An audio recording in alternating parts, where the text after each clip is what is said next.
그는 다시 한번 등골이 오싹해지는 한기를 느꼈다. 방이 너무나 정갈했고 호젓하기 때문이었다. 아무리 조막처럼 쓰는 방이라 했지만 한 사람의 낭자가 거처하는 방으로서는 너무나 정돈되어 있었다. 그것은 그야말로 귀기서린 방이었다. 얼마 후에 진아가 타상에 찻잔을 얹어 가지고 왔다. 그녀는 사뿐히 그의 옆에 앉았다. 그리고 찻잔에 차를 따랐다. 그녀는 아무런 말도 하지 않았다. 그러나 정호는 그녀의 어깨가 조금씩 흔들린다는 사실을 알아차렸다. 그녀는 오열을 하고 있었던 것이다. 낭자, 너무 슬퍼하지 마오. 정호도 눈앞이 흐려지는 것을 느꼈다. 어머님이 정호 선생께서 오신 것을 아시면 얼마나 좋아하실까 하고 생각하니 슬픔을 참을 수가 없사옵니다. 하지만 고인은 이미 가신 분 있도록 하셔야지요. 다 죽어가는 당신을 업으시고 그 험한 길을 그렇게도 잘 달리시더라고 얼마나 많이 말씀을 하셨는지. 정호는 목 놓아 울고 싶은 심정을 잡느라고 애를 쓰고 있었다. 어머님이 무덤에서 벌떡 일어나 나오실 것만 같아요. 후후. 진아는 다시금 울음을 터뜨렸다. 결국 그녀는 다시금 정호의 품 안으로 쓰러지고 말았다. 정호도 자신도 모르게 크게 오열하고 말았다. 그들은 부둥켜 안은 채로 정신없이 오열했다. 정호님, 말하시오. 소녀를 버리지 말아주세요. 소녀는 일평생 정호님을 위해서 수절하겠나이다. 그것은 절대로 안 될 말이오. 나는 그런 자격이 없소이다. 소녀는 어머니 3년상이 끝나면 바깥 세상으로 나가서 정호님을 섬기겠나이다. 낭자, 나는 기왕에 잘 알고 있사옵니다. 그러자니 소녀는 다만 멀리서 흐흐 허락해 주옵소서. 그리고 이 밤 소녀를 그날 밤 정호는 진아의 방에서 하룻밤을 보내게 되었다. 그들은 하룻밤을 같이 지냄으로써 천리정성을 쌓은 것이었다. 오경이 가까이 되었는지 어디선가 닭울음 소리가 들려왔다. 정호는 몸을 일으켜 세웠다. 진아는 정신없이 잠들어 있었다. 그는 진아의 방을 나왔다. 본체 주변에는 떡새가 줄기들을 데리고 보초를 서고 있었다. 떡새, 나는 떠나야겠소이다. 날이 밝으면 곤란하지 않겠소이까? 두령님의 허락이 필요합니다. 그럼 두령을 깨우시오. 마침 범대진이가 대청으로 나왔다. 떡새야, 지체 말고 정호 선생을 바깥으로 모셔라. 정호는 자신도 모르게 범대진 앞에 무릎을 꿇었다. 그는 어떤 고울의 현감이나 현령보다도 어지럽다.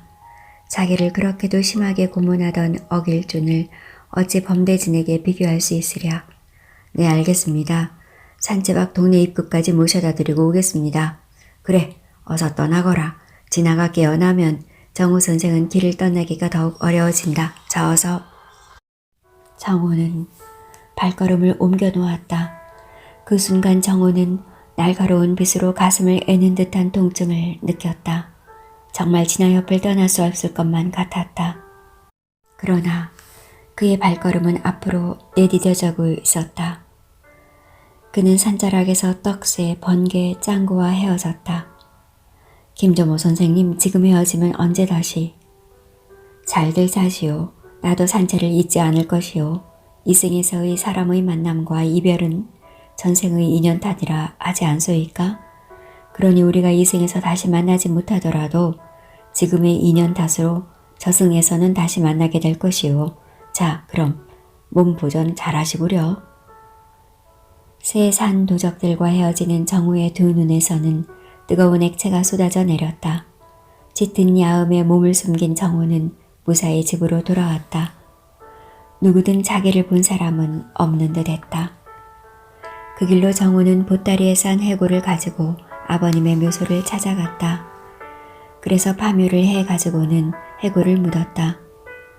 원래가 아무것도 들어가 있지 않은 허묘였기 때문에 관 안은 깨끗하기만 했다. 그는 그 관 안에 해골을 넣고 다시 흙을 덮고 봉분을 했다.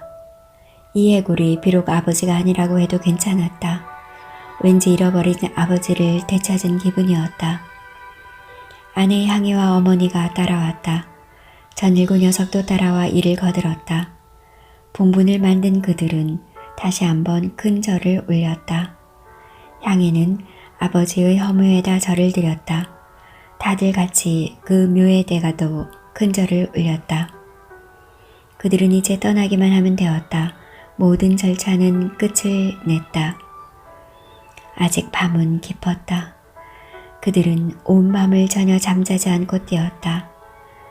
이제 늦은 오경이 되는 듯 했다. 어디선가 닭이 회치는 소리가 들려왔다. 어머님 그럼 떠나시지요. 운이야 어서 떠나자꾸나. 정우는 다시금 집을 한 바퀴 돌아보았다. 그러고는 또련 할머니를 들쳐업고 앞장서서 걸었다. 남녀노소 할 것 없이 다들 짐 보따리를 하나씩 들었다. 일구와 일구의 어머니 황씨 그리고 갓난아기를 아는 향이는 제각기 큼직한 보따리를 하나씩 머리에 얹거나 등판에 맸다. 야음은 조금씩 그 한쪽 귀퉁이가 이상스레 옅어져 가는 듯 했다. 정우는 배의 돛을 한껏 펼쳤다. 바람을 받은 돛은 터질 듯이 팽팽해졌다. 그리고는 은율강을 빠져나가기 시작했다. 배는 만 사하를 달려 드디어 강화도의 서북편 삼거천의 입구로 흘러들었다. 거기에는 강촌마을이 그림처럼 펼쳐져 있었다. 그들이 살게 될 초가집은 바로 강가에 있었다. 마침 때는 황혼이 질 무렵이었다. 지는 해의 황금빛 햇살을 받아 강촌마을은 불타는 듯이 빛나 보았다. 일구야, 저기 저 초가집이 우리가 들어가 살 집이다. 선생님, 은율이 선생님 집보다 더 크고 좋은 것 같군요. 그럼 우리 열심히 여기서 배를 만들면 돼. 그럼 우리는 여기서 더 행복하게 살아갈 수 있을 것이다. 지도 공부도 더 많이 할 수 있을 거야. 그건 왜 그렇죠? 그것은 강화도란 원래가 한양의 지척에 있고 서양의 모든 문물이 여기 강화도와 한강을 거쳐 들어오기 때문이란다. 돌아가신 아버님의 한을 풀어드릴 수 있을까요? 그럼 그것도 가능하지. 우리는 세계를 향해 눈을 떠야 하느니라. 그러면 다른 사람들이 하물며 나라가 우리를 필요로 한단다. 하지만 선생님과 나는 과거를 볼 수 없지 않습니까? 그래도 우리는 참다운 인간다운 삶을 누릴 수 있을까요? 그러니까 우리는 문과나 무과 등 대가를 누릴 수 없는 일이다. 뜻있는 선지자들은 벌써 이런 과거를 포기한 지가 오래되었다. 우리는 작가를 볼 수도 있다. 작가는 기술관을 뽑는 과거이기 때문에 중인이나 평민도 응시할 수가 있느니라. 하지만 기술직은 벼슬이 더 올라가지는 못하지 않습니까? 그런 점도 있기는 하지. 그러나 우리는 절대 봉건왕조 속에서 살아가고 있기 때문에 벼슬이 무조건 높아지는 것도 어느 면 위험한 측면도 없지 않느니라. 임금의 마음 하나로 사람의 생사가 여탈되기 때문에 권력층에서 멀리 떨어져 있는 것도 좋은 보신책 중의 하나가 되느니라. 배가 서서히 삼거천 입구로 가까이 가면서 정우는 긴장이 풀려서 가까이 있는 일구란 녀석을 불러 얘기를 나누었다. 처음에는 오갈 데 없는 녀석이라 조금은 귀찮은 존재이기도 했으나 어느 사이 정이 들었다. 일구는 건강했고 머리가 좋았다. 그는 물론 진서를 읽은 것은 아니었다. 그러나 식견이 있었고 문자 속이 완전히 까막눈은 아니었다. 선생님, 저를 제자로 삼아 키워주십시오. 선생님의 학문의 길을 따르겠습니다. 그리고 있는 힘을 다해 도와드리겠습니다. 나의 제자가 되고 싶다고? 그것은 예사로 어려운 일이 아니다. 나는 누구도 엄두를 내지 않는 일을 하려고 한다. 알고 있니? 그럼요, 잘 알고 있습니다. 그러기에 선생님의 제자가 되려고 합니다. 돌아가신 선친께서도 정우 선생님의 높은 학덕에 깊은 존경의 염을 가지고 계셨습니다. 벼슬하기 위해서 학문하는 분이 아니라는 얘기를 여러 번 하셨습니다. 내 허락의 벼는 좀 더 두고 생각해 보자꾸나. 나의 갈 길이 너무나 험하기 때문이다. 불타오르듯이 붉게 채색되어 다가오고 있는 강촌 마을을 바라보면서 정호는 천천히 대답했다. 언제 봤던지 윤춘바리가 사람들을 데리고 강가에 나와 있었다. 그들은 다가가는 배를 향해 손을 흔들어댔다. 그래도 그들은 퍽이나 정다운 사람들인 셈이었다. 온 나라의 인심이 극도로 뒤숭숭하던 시절이었다. 천하지대본이라고 하는 농사는 오랜 가뭄으로 황폐화되었고 농사를 짓는 사람들은 거의 절반이 고향을 떠나 유리하고 있었다. 먹을 것이라고는 아무것도 없는 고향에 죽치고 있어 보아야 굶어 죽을 수밖에 없기 때문이었다. 어디로든 먹을 것이 있는 곳을 찾아 떠나야만 했다. 그것이 그들의 유리걸식이었다. 정호의 강화도로의 이사도 다르지 않았다. 그는 고향에서 완전히 박탈되어 버린 것이다. 그는 더 이상 고향에 살 수 없게 되었다. 그러다가 그는 좋은 정착지를 발견한 것이다. 그것은 오직 그의 조선 기술 탓이었다. 공임으로 천냥을 받으면 약간의 토지를 장만할 수도 있고 계속 일거리를 찾을 수 있는 여유도 가지게 된다. 한양이 바로 지척인 강화도이고 보니 모든 물량의 흐름이 많을 수밖에 없었고 그럴라 치면 자연적으로 배의 수요가 클 수밖에 없었다. 그는 배를 만들고 고기를 잡아 식솔들이 호구를 하고 자기는 배를 타고 틈틈이 온 나라의 땅덩이를 섭렵할 작정이었다. 그는 자신이 인간으로서의 자존을 유지하고 당대의 선비들에게서 인정을 받기 위해서는 자신이 그렇게도 하고 싶은 지도 제작에 매진하는 수밖에는 없다는 생각을 했다. 이 생각에는 추호의 변함도 없었다. 정우는 강가 조가집에 짐을 부렸다. 짐이랄 것도 없었다. 옷 보따리와 이불 보따리 그리고 그릇 보따리가 고작이었다. 짐을 대략 부려놓은 정호는 대송들을 바닷물에 채워놓은 곳으로 달려갔다. 어느 정도 선재들이 잘 단근질 되었는가를 보기 위해서였다. 초기부터 정성을 들이지 않으면 좋은 배를 결코 만들지 못하는 것이다. 바닷물로 잘 단근질되지 않으면 배는 바닷물에 견디지 못하고 부패하고 마는 것이다. 부패를 가능케 할 요소를 완전히 제거해야 한다. 그러지 않으면 버러지들이 어느 틈엔가 갉아먹기 시작하는 것이다. 어르신의 고생하셨습니다. 이것을 노상 바닷물에만 담가놔도 되지 않습니다. 적당하게 햇볕에 으이기도 해야 합니다. 제가 보기로는 선재들이 잘 다듬어진 것 같습니다. 고마우이. 자네가 시킨 대로 했을 뿐이네. 배 만드는 일이 이렇게 어려운지 나는 일찍이 알지 못했다네. 윤춘발은 겸손해했다. 그날 밤은 온 식구가 윤출밥의 집으로 초대되어 저녁을 먹었다. 마당에는 널따란 멍석이 펴지고 온 식구들이 그 위에 둘러앉았다. 정호와 윤춘발만이 겸상을 했고 나머지 사람들은 다들 멍석 바닥에 밥그릇과 반찬 그릇을 펴놓은 채 식사를 했다. 저녁상은 밥과 반찬들이 그득했다. 정훈의 식구들로서는 참으로 쉽게 본 적이 없는 반찬들이었다. 오히려 간혹 용의 도련님 댁에서 본 적이 있는 저녁상보다 더 진수성찬인 듯 했다. 그러니까 윤춘발은 신은 귀족인 셈이었다. 벌써 세상은 이렇게 많이 변했다. 땅만이 부를 만들어내는 것이 아니었다. 장사와 조그만 공장, 광산, 그리고 고기잡이도 부를 창출할 수 있음을 보여주고 있었다. 아니, 이것들이 오히려 더 집중적으로 부를 창출할 수 있음을 보여주고 있는 것이다. 저기 저 아이는 아들은 아닐 테고 동상이 되는가? 아니옵니다. 소인이 제자가 됩니다. 아, 그래요? 참으로 재주가 있어 보이는 제자로구만. 윤춘발은 일구의 얼굴을 유심히 들여다보는 것이었다. 강화도에서의 첫 밤은 서서히 깊어가고 있었다. 신원과의 재회. 다음 날부터 정호의 조선 작업이 시작되었다. 그는 이사를 오고 난 후 단 하루도 지체하지 않고 자기가 맡은 일을 해나가기 시작했다. 이제 그에게는 든든한 한 사람의 조수가 있었다. 전일구가 그였다. 그는 역시 배 만드는 기술이 있었던 전기탁의 외동아들이었다. 일구란 녀석은 아버지의 솜씨를 이어받았는지 여러 가지 공구만지는 솜씨나 목재를 다루는 솜씨가 여간 능란하지 않았다. 아니 일구야, 어디서 그런 솜씨를 익혔니?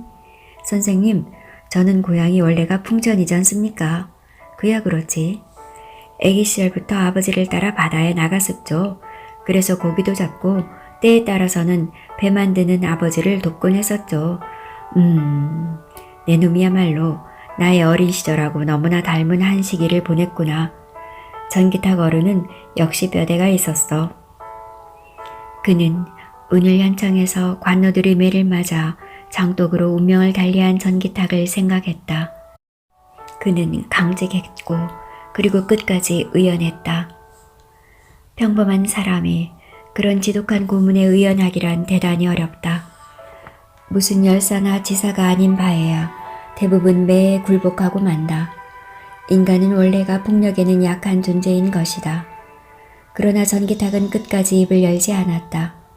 9월산 동지들의 안전과 감옥의 옆방에 갇혀있는 정호의 안전을 위해서였다. 그의 말 한마디로 정호는 황천객이 되는 것이다.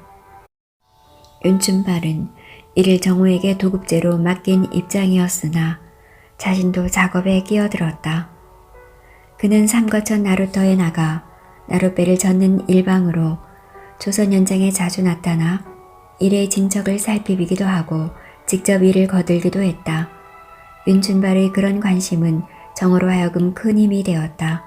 그는 열심히 배를 만들었다. 그러나 그는 배만을 열심히 만든 것이 아니었다. 그는 윤춘발의 배를 만드는 일방 신원을 만날 준비를 하고 있었다. 신원이 강화 유수영의 종사관으로 나와 있다니 그를 한번 만날 것을 굳게 결심하고 있었다. 그러나 그를 그냥은 만날 수 없었다. 그냥 만나면 그것은 구걸받게 되지 않는다. 그와 정정당당히 뭔가 절대적으로 서로에게 요긴한 것을 가지고 뜻있게 만나야 하는 것이다. 정호는 오래전부터 강화도의 군사적 정치적 중요성을 깊이 깨닫고 있었다. 그것은 조선의 역사가 그 사실을 잘 입증했다. 그러나 지금까지 조선 역사 속에서 강화도의 중요성은 주로 국가 내부적인 변란의 피난처로서의 그것이었다. 그러나 지금은 정반대였다.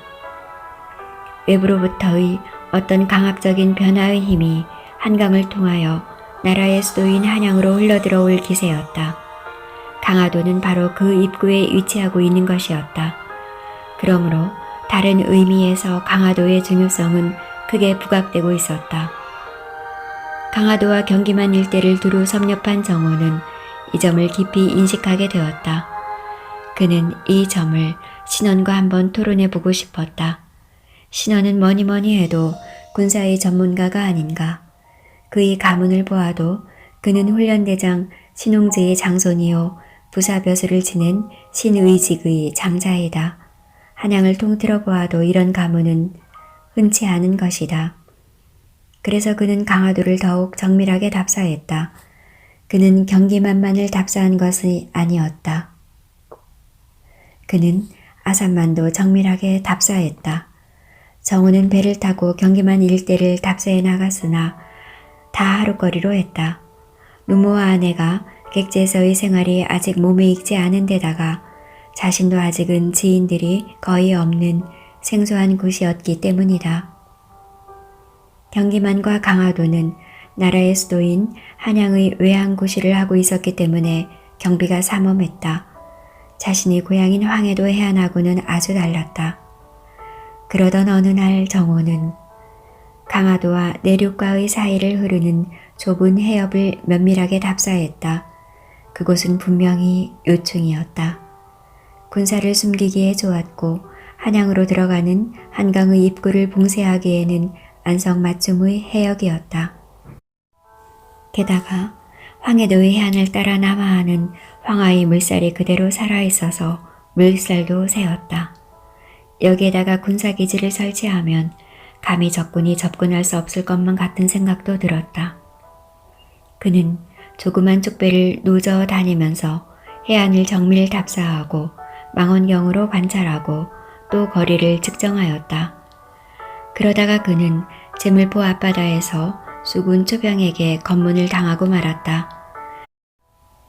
사실 지리책이나 지지학계나 읽은 정호가 당시 경기만 일대의 수군의 배치도를 모를 리가 없었다. 그래서 그는 당시 한강이 완전한 바닷속으로 뻗어내린 하류에 삼군수군 통어사가 있는 것은 알고 있었다. 그러니까 당시 교동도는 수군의 섬이었다. 황해, 경기, 충청 3도를 관찰하는 수군이 바로 경기만 입구의 교동도에 진을 치고 있었던 것이다. 그래서 정호는 교동도에는 상륙하지 않았다. 그는 바로 아래 섬인 성모도와 동쪽에 위치한 강화도를 섭렵했던 것이다. 당시 교동도에는 종 이품인 수군 통제사가 나가 있었다. 그런가 하면 제물포 앞바다에 위치한 영종도에도 종 이품 품계의 방어사가 나가 있었다. 그러니까 교동도와 영종도는 서쪽 바다에서 수도 한양을 지키는 최전방 진지였다. 그러나 정호는 여기 한산하기 짝이 없는 어촌인 제물포에 수군이 진을 치고 있는 줄은 몰랐다. 개섰거라. 뱃머리를 이리로 돌리고 다가오너라. 깜짝 놀란 정호는 금방 말문을 열 수 없었다.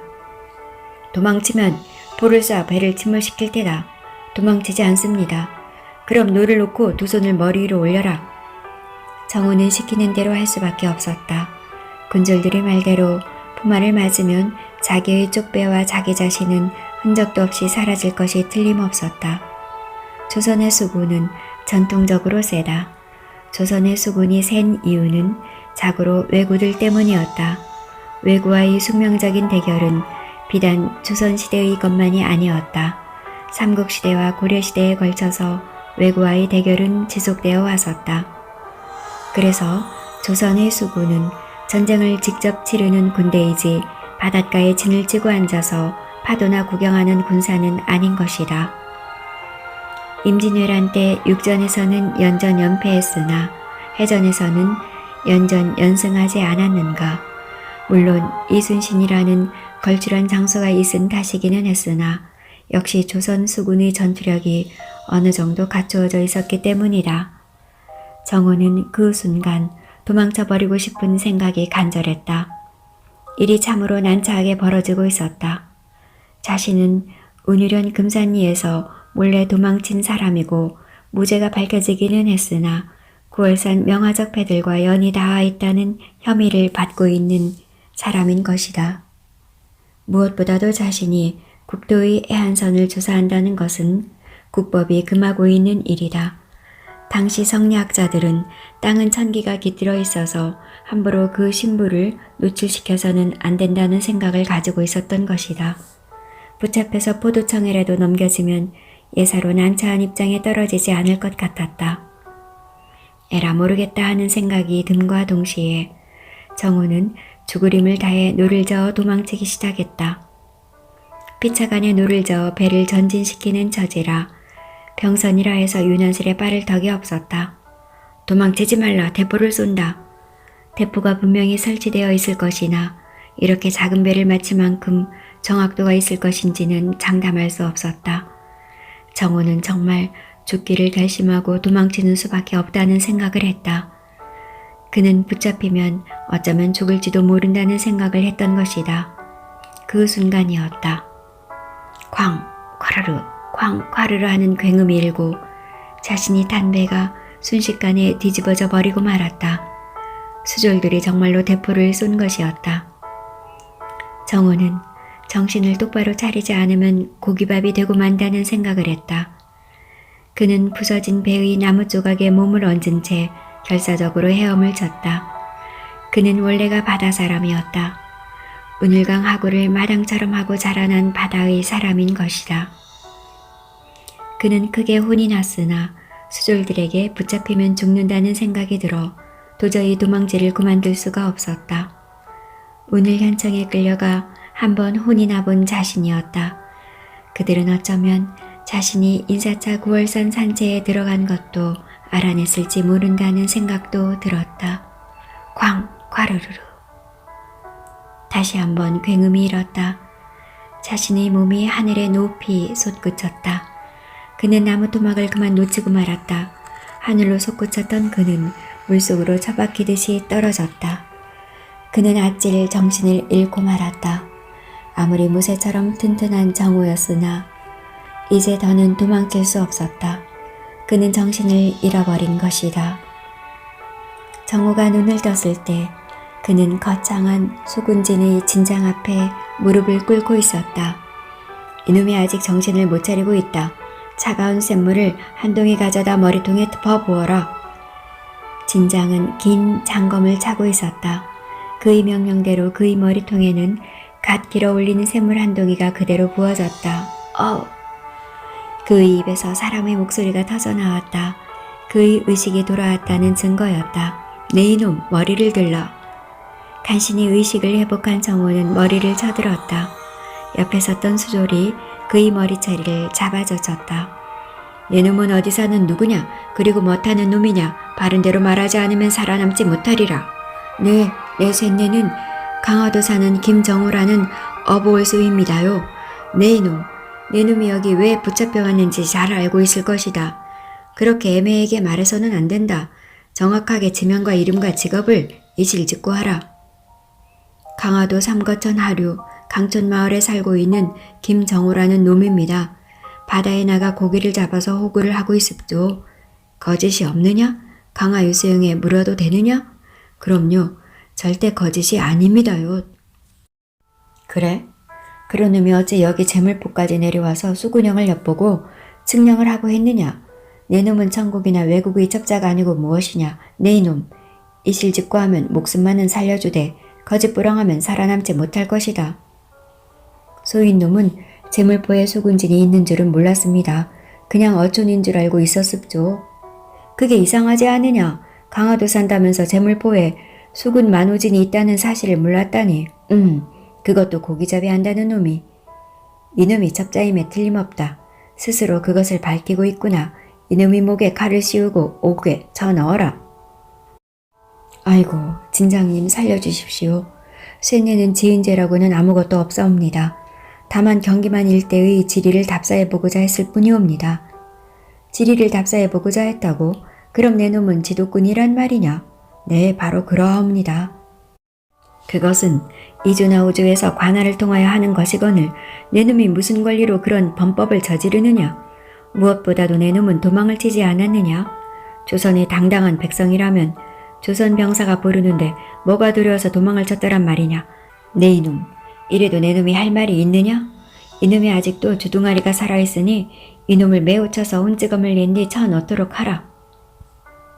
정호는 초죽음이 되도록 얻어맞았다.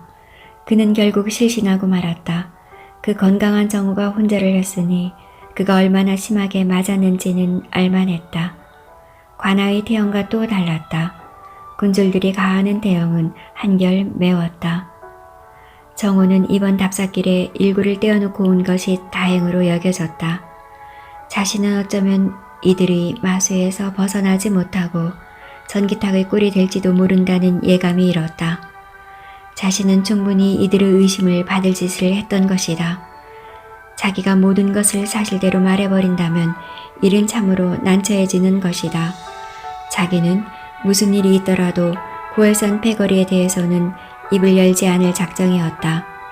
목이 떨어지더라도 할 수 없었다. 자신이 지도를 만들기 위해서 경기만의 해안선을 답습했다는 사실은 국법을 어긴 일은 아닐 것이다. 그런 국법은 없을 터였다.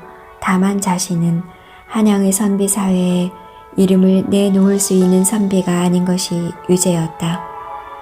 자신이 답사의 행위는 학문가는 대접을 받지 못하는데 불운의 원인이 있었다.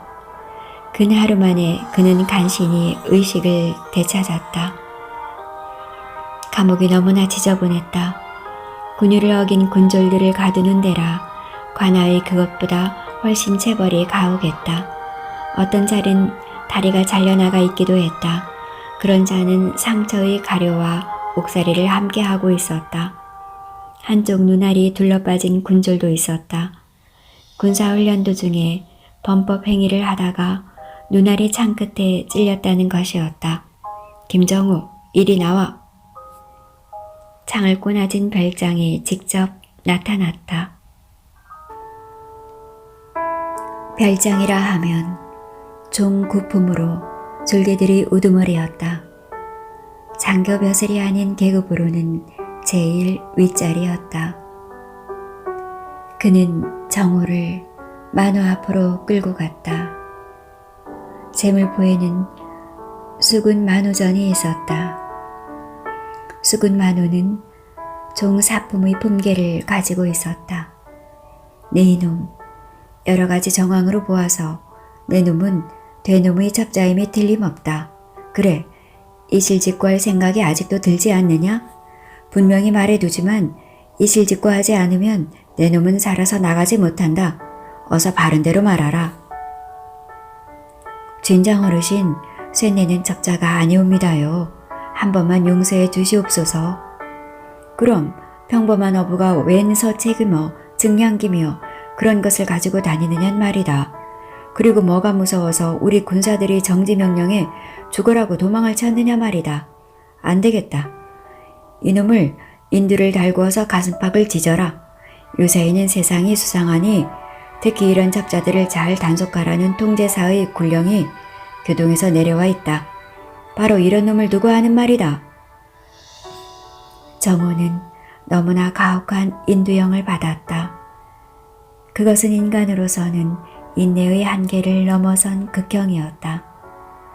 자신은 어쩌면 이러다가 죽을지도 모른다는 생각이 들었다.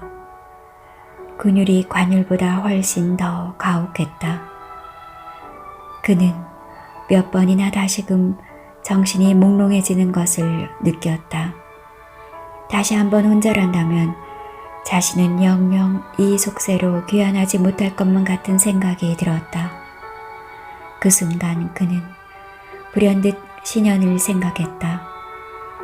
바로 강화도에 나와 있지 않은가. 자신이 첩자가 아니라는 사실을 신현은 분명히 증거해 주리라. 준장날이 쇠내가 첩자가 아니라는 사실을 증언해 줄 수 있는 수군 장교가 있어옵니다. 그래? 누구냐? 그게 사실이라면 어서 말해보아라. 강화 유수영에 나와 있다는 신현임입니다요. 신현? 신현이 누구야? 신웅주 대감의 장손이신 신현을 내 놈이 안단 말이냐? 네, 잘 알지는 못하지만 쏘인 놈이 첩자가 아니라는 사실은 분명히 알고 계시옵니다. 신원은 종사관에 불과하지만 조선 수군의 꽃이다. 상감께서도 익히 알고 있는 신원 종사관이다. 내 놈이 강화도의 어부인 내 놈이 신원을 알다니 내 놈이 또 무슨 농간을 부리려고 하느냐? 아닙니다요. 한번 사람을 보내어 물어봐 주옵소서. 그래, 그것이 사실이라면 어떻게 하는 사이냐? 신원님이 과거에 급제하고 권지로 나가시기 전에 쏘인놈의 고향인 황해도 은율땅에 잠시 오셔서 거하신 적이 있었사옵니다.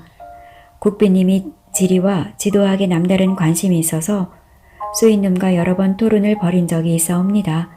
그래서 알고 지내는 사이가 되었사옵니다. 좋다. 별장, 이놈을 광화 유수영으로 넘겨라. 마침 강화도로 가는 굴령선이 있으니 이놈을 별장이 직접 유수영까지 호송토록 하라.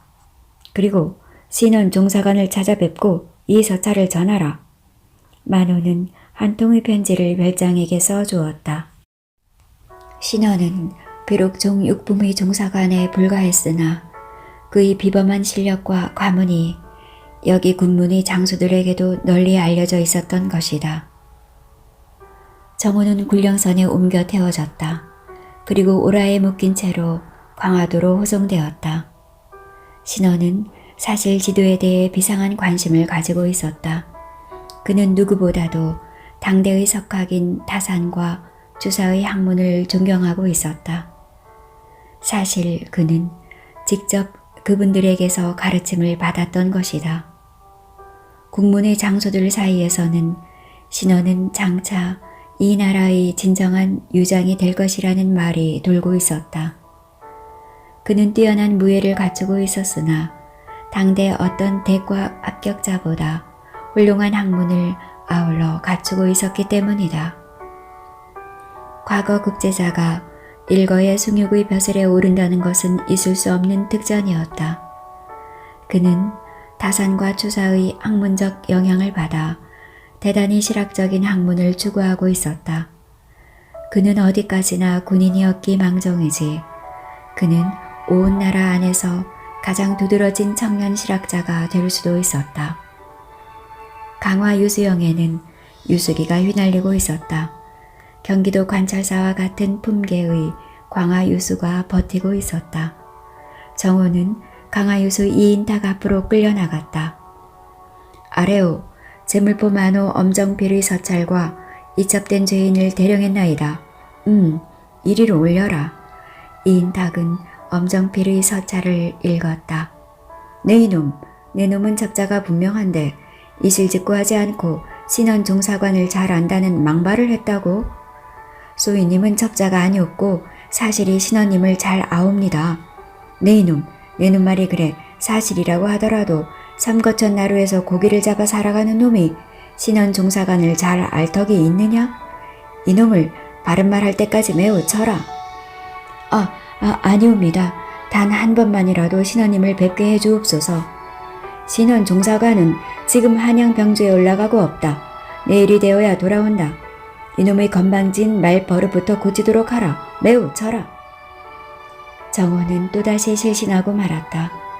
그는 도저히 더 견딜 수가 없었다. 그는 제물포 군진에서 2차례나 실신한 데다가 장독이 극심했고 게다가 인두에 찢어지지 않았는가. 그리고 여기서 또 더한 태형을 맞았다. 그는 그만 길게 늘어지고 말았다. 뻗어버린 것이다. 제물포 유수영의 태형은 여기에 비할 바가 아니었다. 단 한 대에 그 자리에서 거꾸러지고 마는 무서운 형벌이었다. 그는 정신을 쉽게 되찾지 못했다. 그는 만 이틀 만에 깨어났다. 그는 사람들이 목소리에 정신을 차렸던 것이다. 이거 100원이 아닌가? 100원, 100원. 어디선가 어슴푸레한 사람의 목소리가 들려왔다. 그것은 분명히 익히 귀에 익은 목소리였다. 그렇다. 한양의 병주에 들어갔다던 신원이 돌아왔구나. 누군가가 자기를 흔들었다. 100원, 날세, 나 국빈일세, 정신을 차리게나. 정호는 그제야 눈을 천천히 떴다. 자신의 시야에는 위풍도 당당한 신원의 모습이 비쳤다. 국빈, 미안하이. 그래, 정신이 좀 드는가? 그러이, 내가 자네에게 주려고 강화도지를 만들기 위해서. 무슨 말인지 알겠네. 안 그래도 정밀 강화도지가 필요해. 자네 생각을 하던 중이었네. 사실은 이 문제를 내가 병판대감에게 말씀드리고 오는 길이었네. 강화의 수비는 바로 한양의 수비가 아닌가. 역시 100원이야. 자네를 당할 사람은 당대에는 없으이. 너무 걱정하지 말게나. 내가 유수 어른께 잘 말씀드리겠네. 간신히 몸을 일으켜 세운 정호의 두 눈에서는 뜨거운 눈물이 주르륵 흘러내렸다. 그는 신원의 뜨거운 우정에 그만 감복하고 말았던 것이다. 며칠 후 정호는 강화 유수영에서 풀려났다. 그는 극도로 피폐해진 몸을 이끌고 집으로 돌아왔다. 신원이 부활을 내주며 그나마 부축을 받을 수 있었다. 100원, 너무 실망하지 말게나. 자네 같은 선각자가 걸어야 하는 가시밭길이 내그려. 건강이 회복되면 어서 강화도지를 만들어주게나. 내가 유수 어른에게 말해서 어떤 허가강 같은 것을 교부해 주겠네. 그리고 비용도 마련해 보겠네. 자네 건강이 회복될 때쯤에서 내가 한번 강촌으로 내려가겠네. 재수씨가 귀여운 따님을 낳으셨다고? 자네 장가를 억지로 보낸 내가 결국 좋은 일을 한 것이 아니겠나? 자, 잘 가게나. 국빈, 나 같은 사람을 붕으로 대해주니 그저 백골이 난망일세. 분골쇄신해서 좋은 지도를 만드는 것만이 자네 우정에 보답하는 길이 아니겠나. 참, 내가 잊고 있었네. 해강이 자네 지도를 보고 자네를 꼭 한번 만나기를 원하되 그려. 해강은 모든 실학자는 무엇에 앞서 지리하게 밝아야 한다는 확고한 신념을 가지고 있더군. 오, 해강이. 그런 의미에서 자네는 진정한 의미에서 실학자가 아니고 무엇인가? 과찬의 말씀은 그만두게나. 자, 그럼. 너무나 고마우이. 정호는 근 열흘 만에 초죽음이 되어 집으로 돌아왔던 것이다. 뚜렷노파와 향이, 황씨 아주머니, 일구는 다들 자지러지게 놀랐다. 정호의 물골이 너무나 처참했기 때문이다. 그는 거의 산송장이 되어 있었다. 소식을 듣고 윤춘발이 뛰어왔다. 그도 너무나 놀라워했다. 이 사람아, 자초지정을 좀 말해주게나. 관과 무슨 일이 있었나? 나에게 말만 해주게나. 내가 다 해결을 해두지. 요사이 관가놈들 돈이면 안 되는 일이 있는 줄 아는가? 요사이는 양반도 필요 없고 권세도 필요 없다네. 전부가 돈만 밝히고 앉았지. 어서 말하게나. 한양 양반들 돈 없어. 돈은 전부 우리 같은 장사꾼이나 백군들 호주머니 속에 들어있다네. 어르신, 그런 것이 아니고 모든 것이 무사히 잘 해결이 되어싸웁니다. 아, 그런가? 그러면 다행이구만. 그럼 원기를 되찾는 일만 남았구만. 구해질지 모르지만 장독에는 살무사 국물에 당할 것이 없다네. 내가 한번 구해보지. 윤춘발은 살무사를 구하러 급히 나갔다. 정우는 방바닥에 그대로 쓰러져 길고 긴 잠으로 떨어졌다. 윤춘발은 살이 통통하게 오른 살모사 3마리를 어디선가 구해왔다. 정우가 이 두 여인네는 그것을 정성스럽게 다렸다. 늦은 이경에 잠을 깬 정우는 그 국물을 2대접이나 마셨다. 그러곤 다시금 기나긴 잠으로 떨어졌다. 늦은 사경에 잠을 깬 일구는 이상스런 음향에 귀를 세웠다. 누군가가 저 멀리 강가에서 관솔불을 밝혀놓고 꿈틀거리고 있었다. 아니, 이럴 수가 있는가. 자신의 스승인 정호가 망치와 끈을 잡고 조선 작업을 하고 있지 않은가. 무명바지의 고우춤을 고쳐맨 일구는 강가로 뛰어갔다. 스승님, 어쩌시려고? 제자의 말을 들은 스승은 슬쩍 한번 얼굴을 들었다 내려놓았다. 그 순간 일구는 흠칫하고 말았다. 스승의 상처투성이의 얼굴 한복판에 있는 두 눈에서는 분명히 무서운 불이 흐르고 있었던 것이다. 너는 들어가 자거라. 아직 일어날 시각이 되지 않았느니라. 스승님, 이 밤중에 그 몸을 하고서 일구는 왜 이렇게 일찍 일어났느냐? 선생님이 강가로 나가시는 것을 보고 따라왔습니다요. 몸도 불편하신데 그만 들어가시지요. 아니다. 나에게는 확고한 길이 있다. 사람이 일생 자기가 걸어야 할 길을 확실히 발견하는 것은 언제나 어떤 계기가 있어서이다. 그런 계기는 아무렇게나 오는 것이 아니다. 나는 이번 여행에서 죽을 고비를 여러 번 넘겼지만 진정으로 내가 걸어야 할 길을 발견하고 그것을 확신하게 되었다. 그 길은 역시 지도 제작의 길이시옵니까? 그렇다. 하오면 배 만드는 일은 부업이 되옵니까? 물론이다. 그러면 소생은 선생님의 어느 쪽 일의 제자이옵니까? 좋은 질문이다. 너는 둘 다 배우도록 하거라. 지도 제작은 전혀 생계를 도와주지 않는다. 그러니 우리는 배 만드는 기술을 아울러 익혀야 하느니라. 스승님의 뜻을 알아 모시겠습니다. 기특하구나. 그 말이 끝나자마자 일구도 윗옷을 걷어붙이고 작업에 나섰다. 일구란 녀석은 나이에 비해 여간 숙성하지 않았다. 그러나 정호는 일을 제대로 할 수 없었다. 그의 건강이 아무래도 고된 일을 하기에 아직은 무리였다.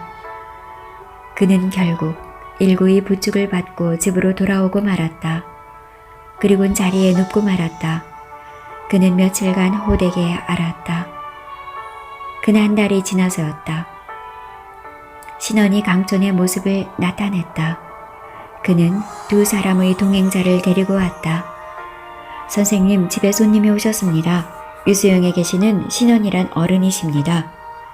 그래? 신원님이 이렇게 갑자기? 두 사람의 동행자가 있었는데 누구라고 밝히지는 않았습니다. 그래, 알았다. 그럼 여기 잔일은 내가 어디 혼자 해보아라. 내가 손님을 좀 접대해야겠다. 네, 알았습니다. 어서 다녀옵소서. 아니, 저기 손님들이. 일구는 저쪽 자신들이 집이 있는 쪽을 향해 손을 들어 보였다. 팔적 장신의 신원이 두 사람의 동행자를 데리고 이쪽으로 걸어오고 있었다. 어이 백원, 일을 방해해서 미안하이. 아니 국빈, 이게 갑자기 무슨 일인가 이 누추한 곳을? 안 그래도 내가 건강이 많이 회복이 되어서 강화성으로 한번 나가볼까 하던 참이었네. 그래, 그 사이 집안은 두루 무고들 하신가? 그럼 다들 편안하시네. 그래, 자네 집안은 어떤가? 잠시 전에 자당 어른은 배웠네만. 다들 잘 지내고 있네 그려. 일구야, 인사 올려라. 내 제자놈 전일구란 아일세. 둘은 인사를 나누었다. 오호, 그놈 참 똑똑하게도 생겼다. 그럼 나도 같이 온 사람들을 소개하겠네. 이분이 우리 강화성의 성주 이인탁 유수나리의 맏 자제대 분이 되는 이명상 존영이네. 그리고 이분은 이 학형의 수제자 되는 분이고, 어서 인사 올리게나. 김정호라고 하옵니다. 이명상이옵니다. 두 사람은 바닷가에서 제대로 의관을 차리지 못하고 인사를 나누었다. 이 누추한 곳에 무슨 영문으로 납치셨는지요? 다만 황망할 따름입니다. 네, 여기 국빈께서 하도 김공을 칭찬하시길래 직접 찾아뵙고 인사를 차리고 싶었습니다. 아, 그래요? 국빈은 원래가 남을 자신보다 높게 평가하는 분이라 그런 실수를 또 범했는가 봅니다. 잠시 누옥으로 드시지요. 정호와 신원 그리고 이명상은 정호의 사랑에서 되자하게 되었다. 그들은 다소 서먹했다. 신원이나 이명상은 사실 정호 같은 사람을 찾아 이렇게 그의 사랑에서 자리를 같이 할 처지가 아니었다. 아직은 반상의 엄격한 신분제도가 사회를 지배하고 있던 시기였다. 다만 그 정도가 많이 풀어져 있을 뿐이었다. 정양이 나에게 묻기를 내가 언제 자네를 만나나 했었네. 그래서 오늘 나를 받아두었다가 내가 자리를 뜨는 날 나와 이렇게 동행하게 되었네. 정양은 이명상의 호였다. 이거 참 황송하옵니다. 그런데 무슨 연유로 지체 높으신 정양께서 이런 우거를 찾으시려고 하셨는지. 정우의 말은 허례허식이 아니었다. 강화유수라 하면 판서의 품계와 맞먹는 정입품의 중앙간직이다. 경기도 관찰사가 겸직하는 수가 흔한 것만 보아도 그것의 지위를 알 수 있었다. 그것은 강화유수와 개성유수 그리고 수원유수, 광주유수는 수도인 한양의 수비를 직접적으로 맡고 있기 때문이다. 이들 본건굿과 관료들의 사고방식대로 한다면 곧바로 한양 밖으로부터의 외침에 대한 상감의 안존을 직접적으로 책임지고 있다는 뜻이 되는 것이다. 그러니 정호가 이명상더러 지체가 높다고 말했다고 해서 허언은 아닌 것이다. 지체라 하면 그것은 제 아버님의 것이옵니다. 나는 아직 과장에 나가보지도 못한 백면서생이옵니다. 이명상은 겸손을 떨었다. 그러나 정호는 알 수 없는 불안을 느꼈다. 이명상의 인상이 결코 좋아 보이지 않았기 때문이다. 그는 겸손을 피웠으나 알 수 없는 교만이 그의 얼굴에서 흐르고 있었다. 사실 정양은 벼슬에 별 뜻이 없고 그저 학문에만 온 정성을 쏟고 있네. 아, 그런가? 대단한 일이시옵니다. 신원이 두 사람 사이에 말의 다리를 놓아주었다. 벼슬에 나가더라도 작가의 뜻을 두고 있다네. 작가의? 작가 어느 부분으로? 관상감 쪽으로 뜻을 두고 있다네. 관상감 쪽으로? 정우는 놀라지 않을 수 없었다. 요사이 젊은 선각자적인 선비들 중에는 성리학을 회의하는 사람들이 많다는 말만 들었지 실제적으로 만나보기는 처음이었다. 관상감이라 하면 천기나 지리가 있을 텐데 바로 지리 쪽이네. 내가 유수언에게 자네가 지도학에 아주 뛰어난 젊은 인재라는 사실을 누누이 설명드려 자네를 풀려나게 했나만 그때 청양이 옆에서 그 말을 들은 거지. 그래서 자네를 한 차례 만나보고 싶다는 뜻을 피력해왔네. 아, 일이 그렇게 되었군요. 국빈의 말씀이 너무 과한 것 같습니다. 나는 다만 지도학에 깊은 주의를 가지고 있는 다산 선생을 흠모하고 다산의 수제자인 국빈 그리고 해강을 존경할 따름입니다. 국빈과 해강은 사실 지리학자라고 명명해도 조금도 부끄러움이 없는 해박한 지리학 지식을 가지고 있습니다. 소인도 잘 알고 있습니다. 그럼에도 불구하고 국빈과 해강이 한결같이 백원이 지도 앞에서는 할 말을 잃어버리더군요. 그래서 한 차례 뵙고자 했을 뿐입니다. 향이가 술상을 봐왔다. 향기 좋다고 정평이 나 있는 강화도 청주가 주반 위에 올려져 있었다.